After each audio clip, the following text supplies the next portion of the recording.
Strangers, I'm so excited to announce that Crimes of the Centuries is back for Season 3. From the Obsessed Network, Crimes of the Centuries is a podcast all about true crimes that were huge when they happened, but were somehow lost to history. Each week, host Amber Hunt takes a deep dive into one of these cases, putting it into historical perspective and examining its lasting impact on society. We're going to play the first part of the Season 3 premiere episode featuring the story of Victorian England's forgotten serial killer, Dr. Thomas Cream. Follow Crimes of the Centuries wherever you get your podcasts to hear the rest of this story and more.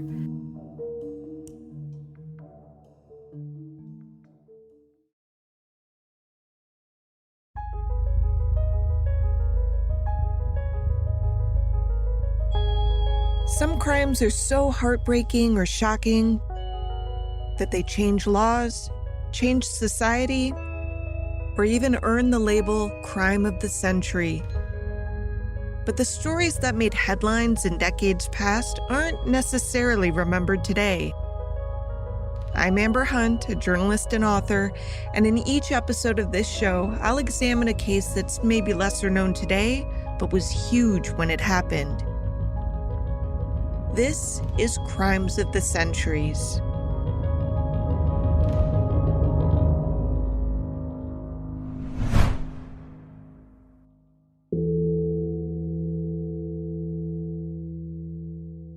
The delicate script of the letter's handwriting belied its sinister topic. Directed to a coroner, the message talked of suspected murder. Want Dan Stott's body taken up, the letter read. Post-mortem examination made, contents stomach analyzed, inquest held, find out cause of death, take charge medicine purchased for Stott last Saturday. The note's signature, a Dr. Cram, suggested a man of medicine was its author. At first, the coroner on the receiving end of this message thought it was ridiculous. Dan Stott had died during an epileptic fit, one of the countless fits he'd had in his lifetime. Usually the fit subsided, but this one didn't. While the death was unfortunate, it was by no means mysterious. But the letters didn't stop. This doctor, whose name turned out to be Cream, not Cram, the misspelling of which eventually served as a clue for investigators, was adamant that Stott died of strychnine poisoning and that the pharmacy which filled his most recent prescription was to blame. Investigators finally acquiesced and did some digging. It turned out that Dan Stott indeed had strychnine in his system, and the pharmacist who'd provided his meds had received letters threatening to expose him as a callous killer. There was something confusing, however. Both the blackmail notes and the tip letters sent to the coroner were written by the same hand. Instead of casting suspicion onto the pharmacist, Dr. Thomas Neal Cream had finally outed himself as a Victorian Era serial killer whose eventual conviction would set legal precedent that would be cited in courts worldwide for decades to come.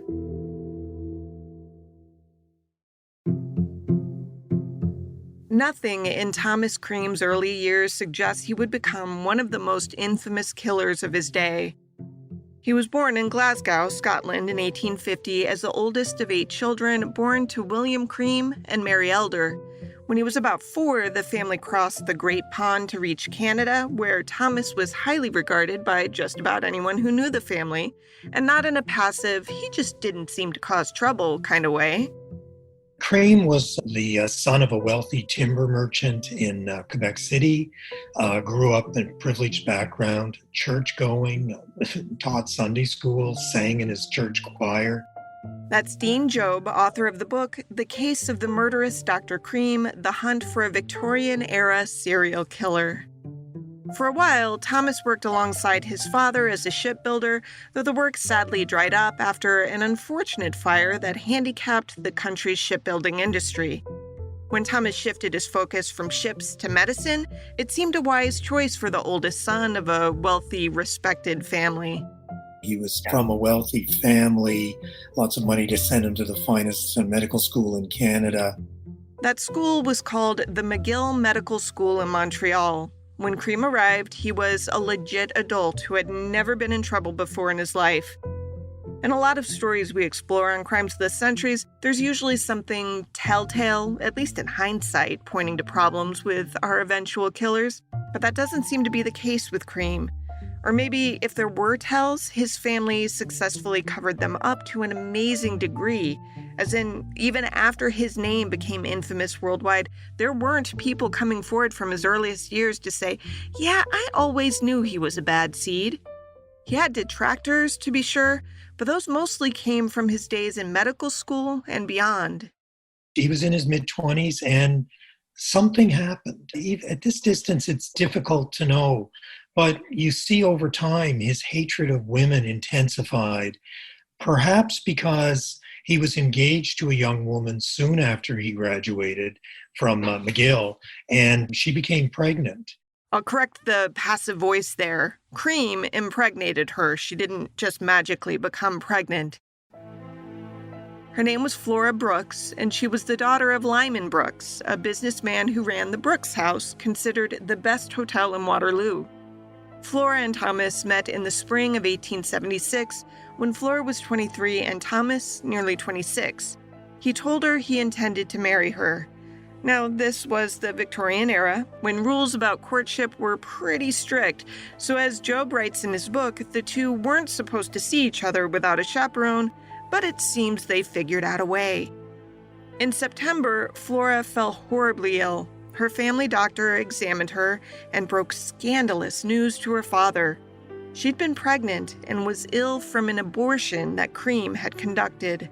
Abortions were illegal in Canada, but as a medical student, Cream would have been taught how to perform one and had access to the necessary instruments and/or drugs. But he was also inexperienced because doctors in training didn't get much hands-on experience back in the day, and this abortion was nearly fatal. Lyman Brooks was naturally furious and in a terrible position.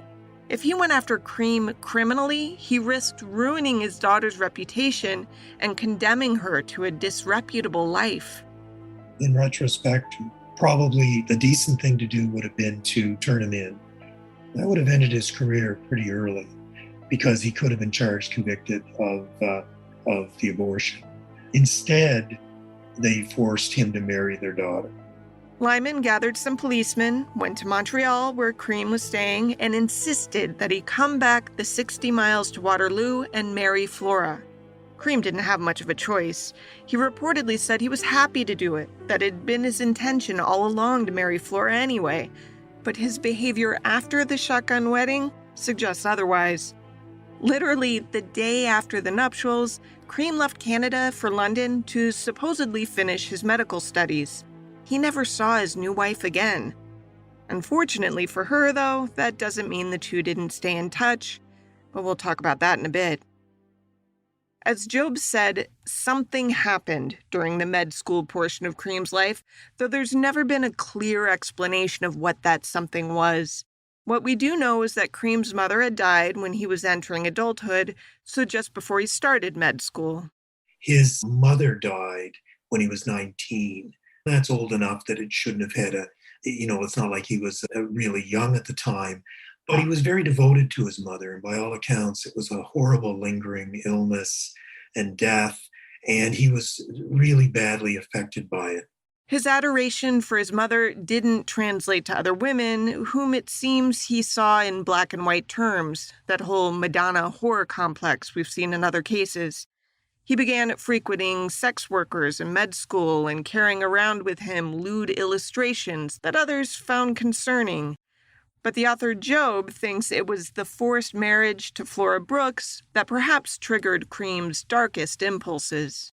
I wonder if that somehow started to snowball into a more general hatred of women, because there's no question, because of the way he targeted women, that he had this burning hatred of women.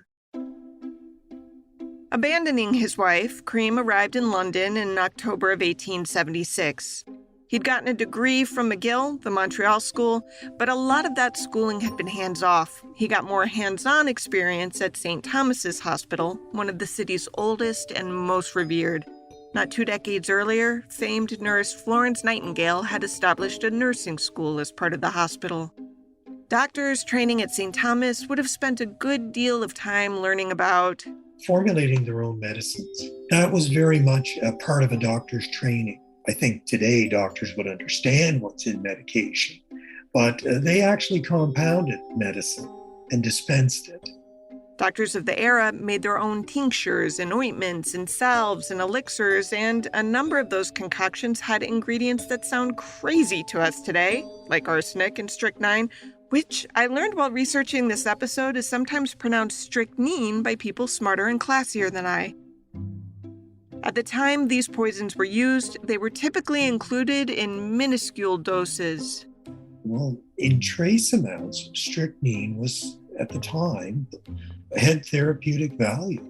It doesn't now, but in very trace amounts, it was used as a muscle stimulant. In a lethal dose, of course, it almost makes the body uncontrollable muscle spasms like a runaway train, but it could also be a muscle stimulant. So he knew all about strychnine, and he knew what a lethal dose was. He also knew how and where to get the drug, which by the late 1800s had caused enough horrific deaths to be regulated. Strychnine poisoning, by all accounts, is one of the most painful and cruelest deaths you can imagine. It's not like arsenic, which stops the heart in a way that can be mistaken as natural cardiac arrest. Strychnine attacks the muscles, causing violent spasms that come and go. People stricken with it have fits that subside, making them think maybe they'll be okay. But then the fits come on again even stronger, so by the time they die, they had known they were dying. Sometimes the agony was extended long enough that a doctor had time to arrive, but the doctor was useless. The only benefit to this prolonged torture was the fact that in between the violent spasms, the patient typically was more or less normal, allowing them to share information about what had happened leading up to the spasms. Anyway, because strychnine was so deadly, everyday people weren't supposed to be able to buy it. You had to be a doctor. Pharmacists were supposed to check a registry of licensed physicians before dispensing any narcotic or poison, and if your name wasn't on that list, you weren't supposed to have your request filled. This wasn't much of an obstacle for Cream, though, because he was a doctor. Granted, he still wasn't on the list of approved physicians in London, but he easily persuaded a pharmacist to look past that and fill his orders because he looked and acted the part. By all accounts, his bedside manner was impeccable, even if his personal behavior raised some eyebrows. Included in that behavior was, of course, his indulgence in sex workers, but also in his pursuits of other women, too. Twice, he seemed to launch into proper courtships of women in London who didn't know he was already married. Both times, his efforts were thwarted because word got back to Flora that her husband was trying to woo someone else. She and Cream wrote letters back and forth, and included in his notes to his missus were pills that he assured her would help her health. She began taking them without telling anyone else, and she quickly fell quite sick. When she told her father and doctor that she'd been taking medicine sent to her by her husband, they insisted she stop taking it, and while her health improved, she never seemed to fully recover. She died the next year. She was only 24. Her headstone reads, "The wife of Dr. Cream." She clung to the respectability that gave her, even though her doctor later did not report this, but later admitted to Scotland Yard that he suspected Cream had been shipping poison medicine to her that she had taken. I'm confident, given the evidence, that this was his first victim. She was nowhere near his last. Thanks so much for listening. To hear the rest of episode 1, find and follow Crimes of the Centuries wherever you get your podcasts.